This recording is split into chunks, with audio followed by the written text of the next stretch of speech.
Good evening. Welcome to Day 8 of the 43rd edition of the Toronto International Film Festival. My name is Kiva Reardon, and I'm one of the programmers at TIFF. Thank you all so much for being here. We're very pleased to be presenting ERASED, Ascent of the Invisible, directed by Ghassan Halwani.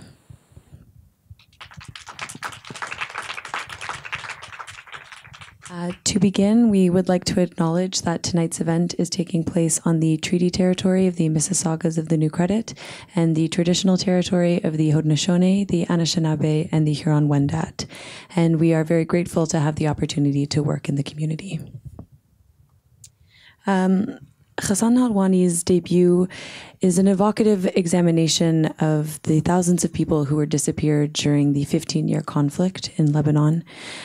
He dives into this politically loaded topic with a personal lens and scrapes away at times, as you'll see quite literally, at many layers of Lebanese history, and also at the same time rethinks the topography of modern-day Beirut.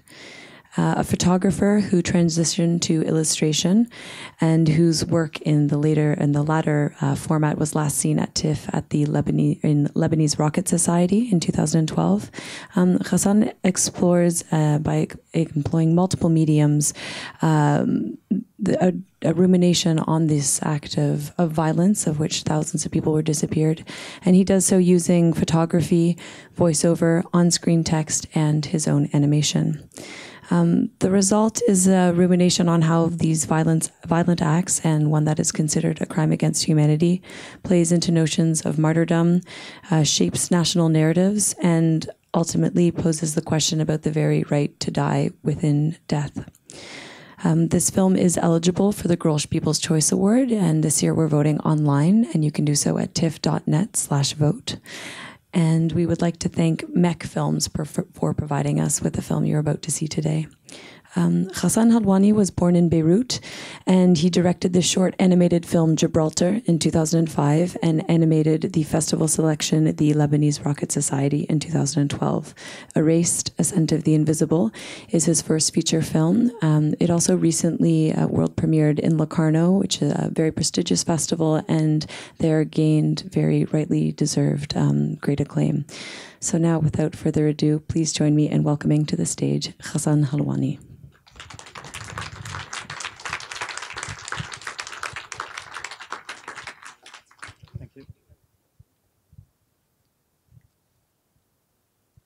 Thank you, Kiva, and thank you for choosing to see the film. Well, there's not much to say before the film, and yeah, hopefully I'll see you after for a Q&A. Yeah, thank you. Thank you. Thank you. Please join me in welcoming back to the stage Ghassan Halwani.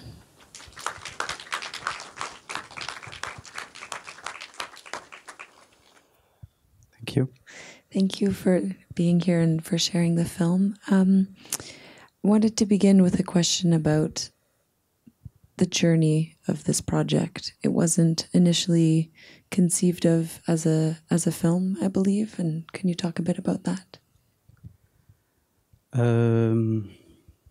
Well, first, thank you for staying. It's a hard film, and it's about a very distant subject, so it means a lot that you stayed until the end.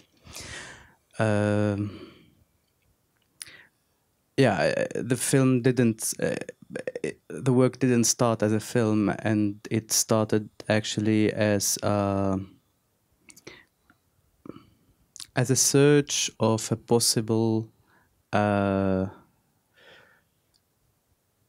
new narrative that can be weaved around the subject of the missing persons, since it's a very it's not that old, but it's 35 years old, and in 35 years many generations came, and some other generations also left, and the subject has maintained for 35 years the same discourse, which can have the problem of being relevant to new generations that were born after the war, so after 1990. But yet there is the reality that the missing persons, thousands of them are still missing, and there's the reality of the presence of mass graves all around the country. And again, not most of the citizens are not aware of the presence of these mass graves, especially that the city has not only the city, but in the film we're talking mainly about Beirut. It has completely changed from what it was and what it became. So there were mainly the discourse that was established by the Committee of the Families, which is a discourse of rights and the rights of the families and the rights of the disappeared as victims. And then there was the other discourses, which are the discourses of international NGOs. And these discourses are a little bit problematic because they maintain the same approach, whether in Argentina or in Chile or in Bosnia. So there's a problem of being recurrent in a very specific society. And it was very clear for years that this problem is fading away, and something was like, I always felt that there is something that needs to be done.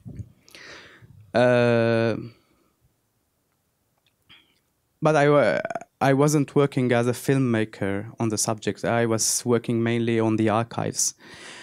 And then in 2007, there was one of the NGOs doing an exhibition exhibiting the photos of the missing persons. So they elaborated a poster on which you saw the poster in the film, on which they spread the small images of the disappeared. So it was the first time that the faces of the disappeared appeared, I wouldn't say publicly, but in the street. And it's a hard choice to bring them on the street in that way of publicizing an exhibition. These are very intimate matters, and having these faces in the street was something new. So this is where I started to think about like, something needs to be done. It was in 2007, but I didn't really know what to do. I was angry, and I think I stayed angry until 2013.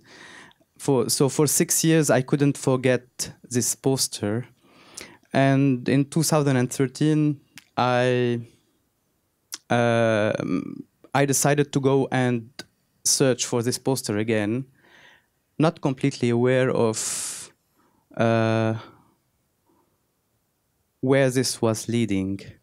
There was just a gesture that is more related to emotions and not very rational. And I decided to film this procedure of digging into the walls. Let me say that before doing this, I had a long workshop with the International Red Cross about how to deal with the mass graves. So it was a very technical workshop about how to locate a site and how to operate and how to collect the data of the ante-mortem and then collect the data in the site and to correlate between the ante-mortem and post-mortem data in order to identify the persons. Doing this and also understanding the political reality in Lebanon, which will not allow this to happen. It will not be allowed to dig the mass graves and try to identify. So there was a missing link between having all this knowledge about how to deal with the problem, but also being unable to go for it. And the International Red Cross cannot proceed without having a political invitation by the state to do so. So as I was digging for these images, there was a very there was a parallelism between the knowledge that I got from the mass grave workshop and with this procession through digging into the walls. And then there was this, like after digging into 11 walls, I was able to find 2 walls on which the faces were located. There are parts of this work that we don't see in the film because it's a very long process. But most of the images I was able to recognize of the persons were, I retraced them and I marked the names and the places of disappearance and then did the inventory of each site where I located this. But when I did this, I didn't know how to go further after that. I understood that I'm already in the middle of something, but I'm not completely aware of all the things that needs to be done in order to complete the work. So I tried many times to write the project, to push it somewhere, and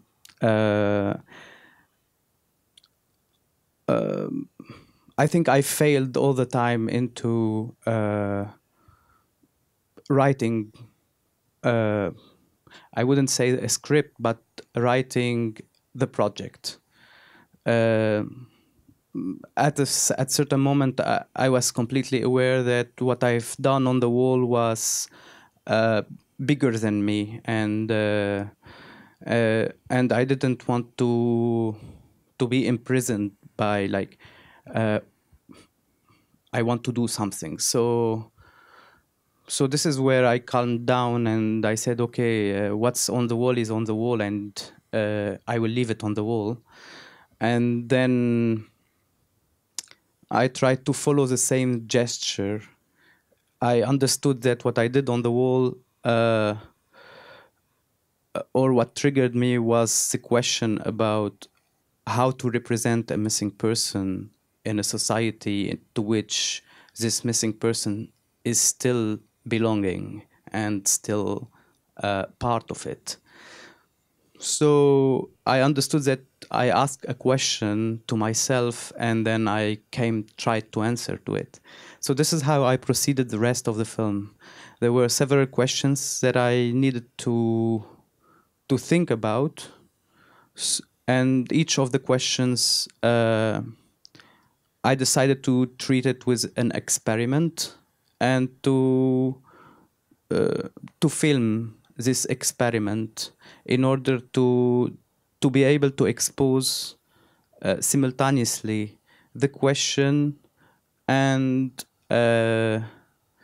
my tools of work present and how I try to solve this question in a like sharing it with whoever is watching the film, as it's a very present moment. Like in the present, we're trying to answer to this question, and we don't know where it would lead us. But at the same time, I knew that I had a very strict political positions that I have to say.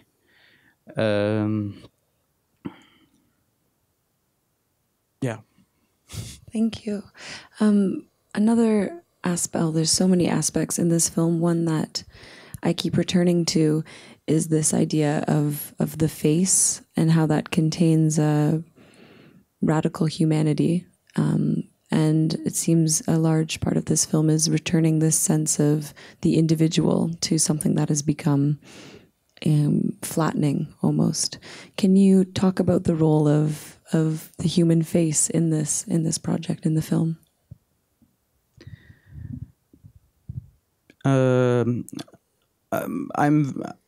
I'm very aware and at the same time afraid of the strengths of representations and the imagery and the creation of images in the period where we live in. So I know how much it's strong, and it's almost a kind of dictatorship of the image.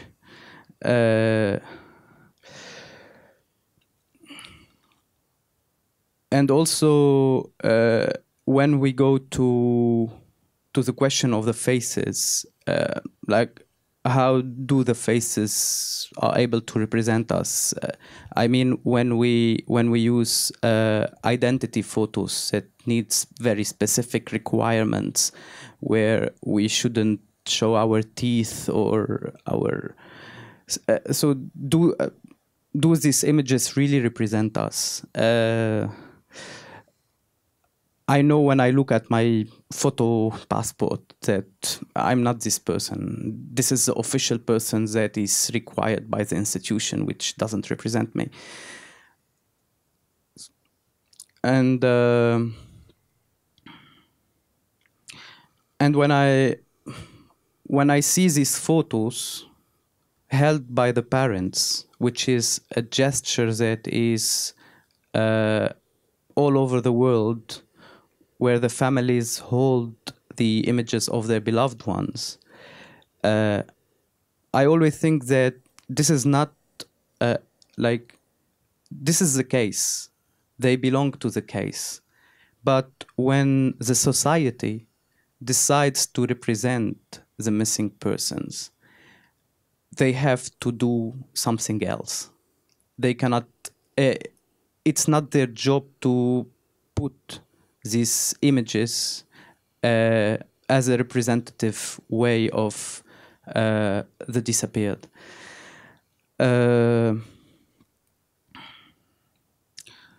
And as I said in the film, I wasn't really, I was trying to answer this question, like, how would I possibly represent visually a person? And I had the image, like the first image that came into my hands was the image of George, whom we've seen it animated.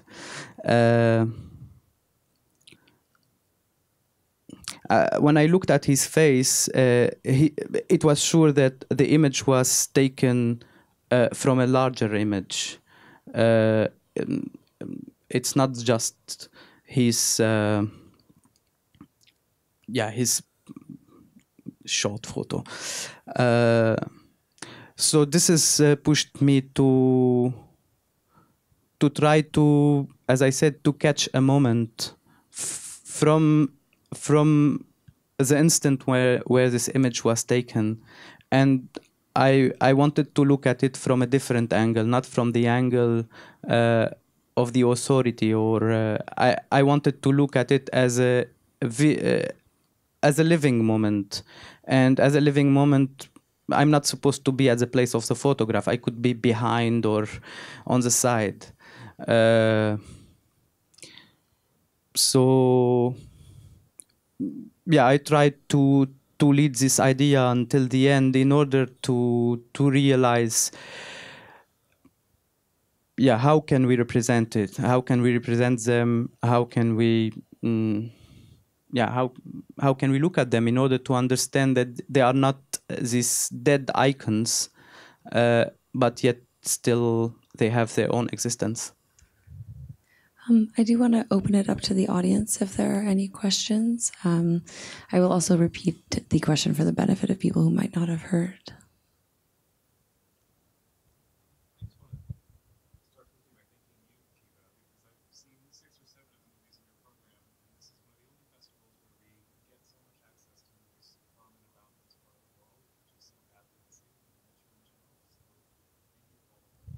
it's really just the filmmakers. I promise you. I'm nothing but a vehicle. So all the credit to really, yeah. And you thanked us for staying for the whole movie, but you stuck with this project with Lebanese for more than 10 years, which is incredibly humbling and inspiring. I just had a practical question about the 11 walls you mentioned that led to the exhibit. What was taking you to the walls where you thought you might find this evidence, or did you have the impression that you could start at almost any wall in the city and there may be a fund of all this imagery even ignored or concealed? Yeah, it's a very relevant question because yeah, it has a long, not a long answer, but I'll try to make it short. But at the beginning, I started by trying to remember where I saw this poster, and then I moved impulsively to the first place where I tried to remember. But then I started to realize, okay, Beirut is a city that is being constantly reconstructed, and especially we see booming of the real estate. So, and there are very political strategies of controlling the areas and the gentrification or the expulsion of people, or and how it's proceeded. So a lot of areas change completely their identity. And while doing this search, it was very meaningful. It made a lot of echoes on how the city changed. So we normally everyone put their publicity in the areas that are considered as very vivid areas and not in residential areas. So when I went to the vivid areas of 2007, well, actually they turned into another areas because they weren't anymore part of the real estate that is related to commerce and to. So I had to. Actually, I had to remember where were the areas that used to be earlier used to talk to address the citizens of the city. So yeah, it was a matter of of relocating the life in the city, and it's not easy to operate also in Beirut, doing such a strange gesture of having a knife and digging in the wall. It's a city that has its own rules that are very chaotic. So I was doing this very early on Sundays in the morning. Yeah.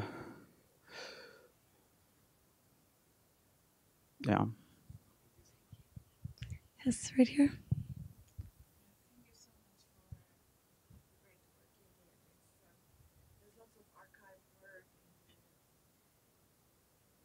Emotional part, the mental part, you see it through every piece of your work.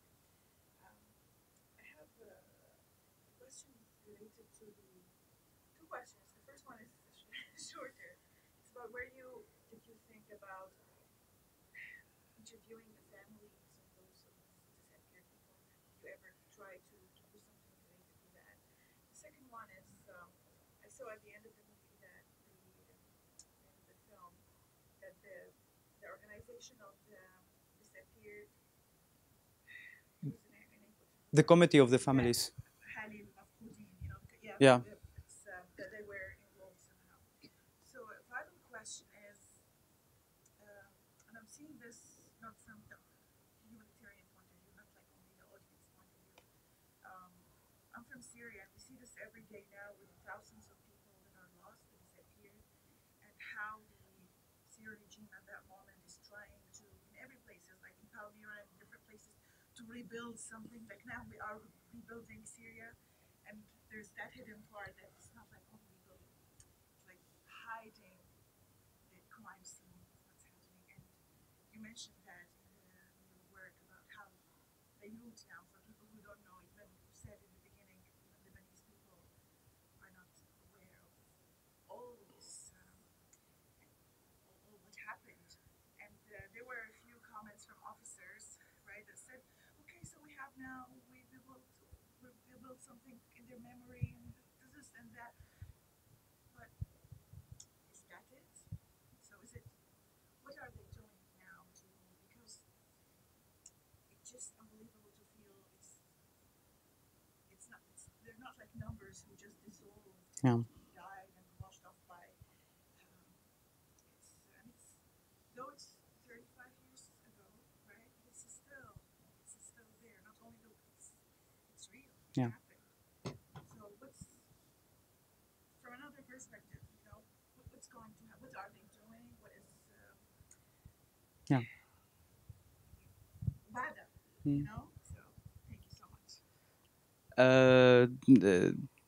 To answer the first question about the interviewing the families, I didn't. I know the families, and I work on the archives. Like I'm trying to build the archives of the missing persons since before starting the work on the film.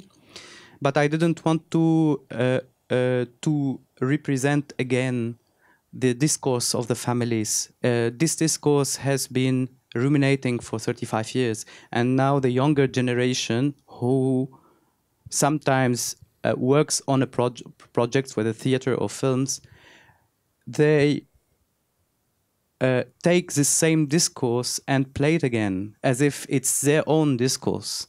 And this is a very problematic thing because the younger generation has to have its own political discourse, which is different from the discourse. I wouldn't say the victim because yeah, the victim would identify itself as a victim, and I shouldn't point to someone and say it's a victim. So I didn't want to take it again. I wanted to look for new elements that would be more considered by the younger generation.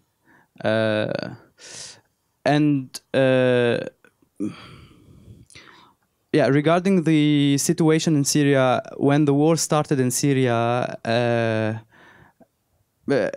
it was already for me 30 years living with the question of the missing. And when the war started, it was a very sad thought that I had, like, okay, I know what is 30 years with the disappeared. Now it's starting for new people somewhere else, and I know how hard it is and how long it takes.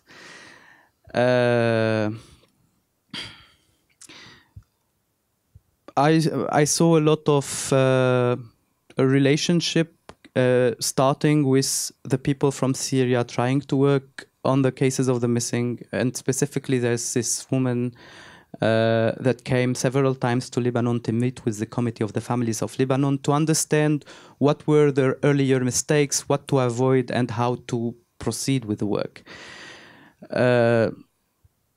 It's a sad situation, and it has its all its realities. We know that the authorities will remain, hopefully not, but in Lebanon, the authorities who perpetrated these crimes, and it's the same in Chile, and they took the governance after. And we have to be very much aware, actually, of how to deal with the question. For me, for instance, I had like the reason of this project was because I always thought, not always, but lately I thought that the families have a very specific discourse, their own discourse, their own demands. So anyone who doesn't have a missing person do not belong to this discourse. So somehow this discourse has also worked against them by isolating them. And when they are isolated, and they became older, and now a lot of them died, that means that their sons and grandchildren will inherit on a biological basis, knowing that it's a national problem. So this is something that I kept on thinking, like, what is the possible discourse that can be more global and can be more comprehensive and do not create this isolation. So this is a little bit the purpose of this film. Ghassan, thank you so much for being here. I'm getting the signal that unfortunately, she wants to. Unfortunately, we have to because there's another cinema coming in, or another film coming in. But we can just continue the discussion outside the cinema. Thank you so much for sharing the film. Thank you all for your questions and for being here.